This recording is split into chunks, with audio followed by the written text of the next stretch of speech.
ప్రేక్షకులకి ఆ లలితాంబిక అమ్మవారి యొక్క అనుగ్రహం పరిపూర్ణంగా కలగాలని మనస్ఫూర్తిగా కోరుకుంటూ మనం ఈరోజు మార్చి ఫలితాలు ద్వాదశ రాశుల వారికి ఏ విధంగా ఉంది, ఏ విషయాల్లో జాగ్రత్త వహించాలి, ఏ విషయంలో కలిసి రానుంది, ఏ పరిహార మార్గం చేసుకోవాలి అనేటువంటిది తెలుసుకుంటూ, అదేవిధంగా ఆఖరిలో అసలు జాతక చక్రమే లేని వారు ఏ పని అవ్వాలంటే ఏ దేవతారాధన చేసుకోవాలనే విషయం కూడా నేను మీకు చెప్తాను. ఆఖరి వరకు వీడియో చూడండి.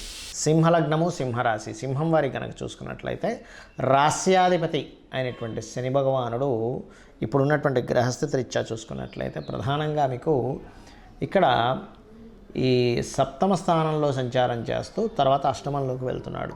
సో అక్కడ ఎప్పుడైతే సప్తమ స్థానంలో సంచారం చేస్తూ ఉంటాడో ఇది కొంచెం మీ యొక్క పార్ట్నర్ స్థానాన్ని ఆక్యుపై చేసింది. అంటే ఏమిటి, మీరు ఏదైతే పార్ట్నర్ రిలేటెడ్ సంబంధించినటువంటివి ఏవైతే ఉంటాయో అవన్నీ కూడా చాలా ఇదిగా మీరు కొంచెం వారితో ఉండేటువంటి ఘర్షణ కావచ్చు, వారితో ఉండేటువంటి ఒక స్ట్రెస్ కావచ్చు పెరగనున్నాయి. ఇక్కడ ఈ ఎప్పటి నుంచి 16వ తేదీ నుంచి కొంచెం స్టార్టింగ్ నుంచి కూడా ఉంటుంది. ఎందుకంటే మార్చిలో ఆల్రెడీ అక్కడ రవి మీకు ఎంతో శత్రువైనటువంటి దాంతో ఉన్నాడు. కాబట్టి ఎవరైనా పార్ట్నర్స్ని ఎంపిక చేసుకునేటువంటి అంశం కానివ్వండి, జీవిత భాగస్వామిని ఎంపిక చేసుకునే అంశం కానివ్వండి, లైఫ్ పార్ట్నర్ని ఎంపిక చేసుకునేటువంటి అంశం కానివ్వండి, బిజినెస్ పార్ట్నర్ని ఎంపిక చేసుకునే అంశం కానివ్వండి, కాస్త జాగ్రత్తగా చూసుకోవాలి. రెండవ స్థానంలో కేతువు యొక్క సంచారం జరుగుతుంది కాబట్టి మనీ మేనేజ్మెంట్ రిలేటెడ్ సంబంధించిన విషయంలో సరిగ్గా మేనేజ్మెంట్ చేయకపోవడం వల్ల కొంత ఇరుక్కునే ఛాన్సెస్ ఉన్నాయి. కాబట్టి నిత్యము గణపతి యొక్క ఆరాధన చేయండి, అన్ని విధాలా బాగుంటుంది. కాస్త అన్నదమ్ములతోని కొంతవరకు సిబ్లింగ్స్తో చిన్న చిన్న ఘర్షణ వాతావరణాలు చూపిస్తున్నాయి కాబట్టి ఆ యొక్క విషయాల్లో కొంత జాగ్రత్త వహించాలి. అదేవిధంగా చూసుకున్నట్లయితే ఇక్కడ ఈ యొక్క చతుర్థ స్థానం ఏదైతే ఉందో, చతుర్థాధిపతి, చతుర్థ స్థానాధిపతి, చతుర్థ కారకుడు, వీటిని కనుక చూసుకున్నట్లయితే ఇక్కడ పర్టికులర్గా జన్మజాతకంలో ఉన్నటువంటి కాంబినేషన్స్ ఏవైతే ఉన్నాయో చూసుకున్నట్లయితే పర్టికులర్గా ఇక్కడ వాహనం తీసుకునేటప్పుడు కానీ కొద్దిగా అంటే గృహ సంబంధించిన అంటే ఏదైనా ప్రాపర్టీ రిలేటెడ్ సంబంధించిన తీసుకునేటువంటి విషయాల్లో కానీ కొద్దిగా ఈ మాసంలో కాస్త జాగ్రత్తగా ఉండాలి. ఎందుకంటే 4వ అధిపతి ఎప్పుడైతే శత్రుగ్రహాలతో సంబంధం కలిగి ఉందో, అందులో ముఖ్యంగా కుజుడు అయినందుకు ఈ ల్యాండ్ రిలేటెడ్ సంబంధించినటువంటి అంశాలలో చాలా చాలా చాలా జాగ్రత్తగా ఉండాలి. ల్యాండ్స్ కానీ లేకపోతే ఏదైనా ఎనీ ప్రాపర్టీ రిలేటెడ్ కానీ వాహనం కానీ తీసుకునేటప్పుడు కొంత జాగ్రత్తగా ఉండండి. ఎందుకంటే ఇక్కడ శుక్రుడు యొక్క ఎంట్రీ కూడా మనకి సప్తమ స్థానంలో తిరుగుతుంది కాబట్టి ఈ యొక్క విషయాల్లో జాగ్రత్తగా ఉండాలి. ముఖ్యంగా మీరు 16 అంటే ఆల్మోస్ట్ 7వ తేదీ నుంచి 26వ తేదీ వరకు అంటే దాదాపుగా ఒక 20 రోజులు మాత్రం కొంచెం మీరు బిజినెస్ రిలేటెడ్గా తీసుకునే అంశాల్లోని షేర్ మార్కెటింగ్ రిలేటెడ్ సంబంధించిన అంశాల్లో కానీ చాలా చాలా చాలా జాగ్రత్తగా ఉండాలి. ఇక భగవత్ అనుగ్రహము, తీర్థయాత్రలు, దైవ సంబంధించినటువంటి ఇవి చాలా అద్భుతంగా ఉంటాయి, అందులో ఎటువంటి సందేహం లేదు. ఇక మీరు చూసుకున్నట్లయితే ముఖ్యంగా మీరు చేయవలసిన దేవతా ఆరాధన ఏమిటి, దత్తాత్రేయుడి యొక్క ఆరాధన చేయండి. జయ గురుదత్త, శ్రీ గురుదత్త అనే నామస్మరణ చేయండి. కొద్దిగా ఈ పార్ట్నర్షిప్స్ ఇట్లాంటి విషయాల్లో మాత్రం కొద్దిగా జాగ్రత్తగా ఉండండి. ఆ 20 రోజుల పాటు మీరు కొంచెం పెసలు దానంగా ఇవ్వండి. వీలున్నప్పుడల్లా కూడా పెసలు దానంగా ఇవ్వడం, విష్ణు సహస్రనామాలు చదవడం చేస్తున్నట్లయితే అన్ని విధాలా మీకు బాగుండడం జరుగుతుంది. రాబోయేటువంటి అంటే దాదాపుగా ఫిబ్రవరి 6 నుంచి మనకి 125 రోజులు దాదాపుగా ఈ కుజ సంచారం ఉంది.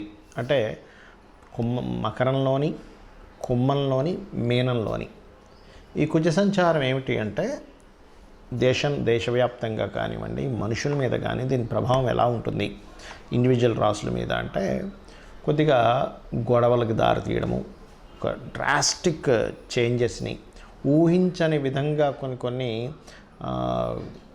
జరగడం, అది సరిహద్దుల్లో కావచ్చు, అంటే మిలిటరీ సిబ్బంది మీద కావచ్చు, లేనట్లయితే ఎందుకంటే ఈ ఫిబ్రవరి 6 నుంచి స్టార్ట్ అయిన ఈ పరిణామాలు ఇట్లా ఇస్తూ ఉంటాయి. డిఫెన్స్ మీద కావచ్చు, పోలీస్ డిపార్ట్మెంట్ మీద కావచ్చు, అధికారుల మీద కావచ్చు, రాజుల మీద కావచ్చు. ఎందుకంటే మనకి ఈసారి సంక్రాంతి పురుషుడు కూడా ఏం చెప్తున్నా అంటే రాజులు యుద్ధ సంబంధమైనటువంటి వాతావరణాన్ని ఇస్తున్నాడు. అయితే మనందరం కూడా ఈ కుజ సంచారం ఫిబ్రవరి 6 నుంచి దాదాపుగా ఇది జూన్ 2వ తేదీ వరకు దీని ప్రభావం ఉంటుంది. అంటే దాదాపుగా మనకి చూసుకుంటే ఇది ఒక మార్చు అంటే ఒక 125 డేస్ వరకు ఉంటుంది దీని ప్రభావం.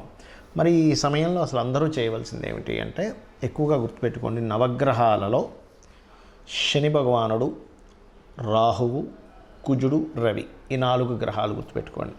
ఈ 4 గ్రహాల దగ్గర దీపారాధన చేయడం ఒకటి. రెండవది గణపతి తర్పణము చండీ పారాయణము ఇవి కంపల్సరీ చేస్తూ ఉండాలి ప్రతి ఒక్కరు కూడా. ఇది గుర్తుపెట్టుకోండి. ఇవి చేస్తూ ఉన్నట్టయితే ఈ కుజుడి యొక్క ప్రభావం అనేటువంటి తగ్గి రకరకాల దేశాల్లో ఉంటూ ఉంటారు ఇండియన్స్ వెళ్ళి, అక్కడ ఏదైనా యుద్ధ వాతావరణం ఉన్నా కూడా కొంచెం ఇవన్నీ ఎందుకు చెప్పుకుంటామంటే యుద్ధ వాతావరణం వచ్చినప్పుడు మనకి ముందుగా సరుకులు ఒక 2-3 నెలలు సరిపోయిన సరుకులు ఇంట్లో ఉంటే ఇబ్బంది ఉండదు కాబట్టి ఇటువంటివి మెయిన్గా జాగ్రత్త పరచుకోవాల్సిన సందర్భాలు నడుస్తున్నాయి. అదేవిధంగా మత విద్వేష సంబంధమైనటువంటి కొన్ని గొడవలు ఇట్లాంటివి కూడా వస్తాయి ఈ కాంబినేషన్ ఉన్నప్పుడు. ఈ కుజుడు కనుక శనికి రాహుతో సంబంధాలు కలుగుతున్నప్పుడు. అయితే సహజంగా అన్ని రాసుల వారు ఇప్పుడు నేను చెప్పిన రెమెడీ చేసుకుంటూ, మరొక విషయం ఏంటంటే ఎవరికైనా గవర్నమెంట్ రిలేటెడ్ వర్క్స్ అవ్వాలనుకోండి, ఇప్పుడున్న గోచార పరంగా రాశి నక్షత్రం ఏమీ తెలియదు మీకు, కానీ గవర్నమెంట్ జాబ్ సంబంధించిన వర్క్స్ అవ్వాలి. సూర్యభగవానుని చూస్తూ దుర్గా సూక్తము మరియు కాలభైరవ అష్టకము చేయండి, తొందరగా గవర్నమెంట్ వర్క్స్ అవుతాయి. అదేవిధంగా మీకు ఏదైనా చూడండి భూ సంబంధించిన వివాదాలు ఉన్నాయనుకోండి, ఇప్పుడున్న గ్రహస్థితి రీత్యా చెప్తున్నాను నేను మీకు, భూ సంబంధించిన ముందుకు కదలట్లేదు. అలాంటప్పుడు మీరు చేయవలసింది ఏమిటి అంటే పర్టికులర్గా మీరు వారాహి అమ్మవారి అష్టోత్తరాలు, ఇప్పుడున్న గ్రహస్థితి రీత్యా వారాహి అమ్మవారి అష్టోత్తరాలు చేసుకుంటూ నవగ్రహాల్లో కుజ శని రాహు గ్రహాల దగ్గర దీపారాధన చేయండి.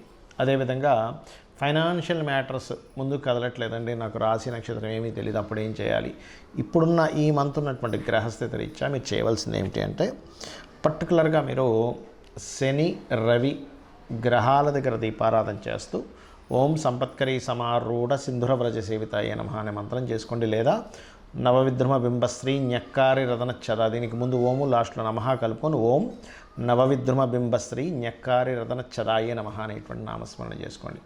అలాగే పర్టికులర్గా యూనివర్సల్గా బుధుడు మీనరాశిలో మనకి ఫిబ్రవరి 15 నుంచి 26వ తేదీ వరకు, ఫిబ్రవరి 7 నుంచి మార్చి 7వ తేదీ నుంచి మార్చి 26వ తేదీ వరకు ఉంటాడు. అంటే దాదాపుగా 20 రోజుల పాటు అక్కడ దాని ప్రభావం ఉంటుంది మీనరాశిలో. కాబట్టి ఈ సమయంలో కొంత ఏదైనా అగ్రిమెంట్స్ చేసేటప్పుడు కానీ కొత్త బిజినెస్ స్టార్ట్ చేసేటప్పుడు కానీ కొంత జాగ్రత్తగా ఉండాలి. ఎందుకంటే బుధుడు నీచ స్థానంలో ఉన్నప్పుడు సర్వసాధారణంగా ఏదైనా బిజినెస్ సంబంధించిన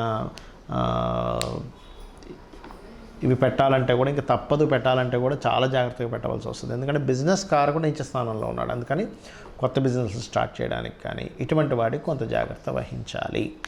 అలాగే మరొకటి ఏంటంటే ఇక్కడ టీచింగ్ రిలేటెడ్, ఆన్లైన్ రిలేటెడ్ సంబంధించిన టీచింగ్స్ ఇట్లాంటి వాటికైతే బాగుంది.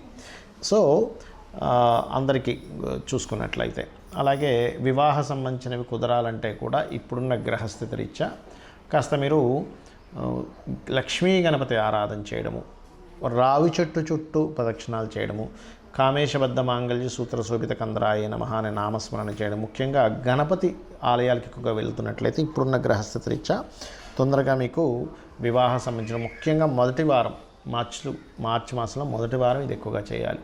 దాని తర్వాత కాస్త సూర్య భగవానుని చూస్తూ లలిత చదువుకుంటే కూడా మీకు వివాహ సంబంధించిన కుదురుతాయి. ఇది అందరికీ జనరల్గా చెప్తున్నాను.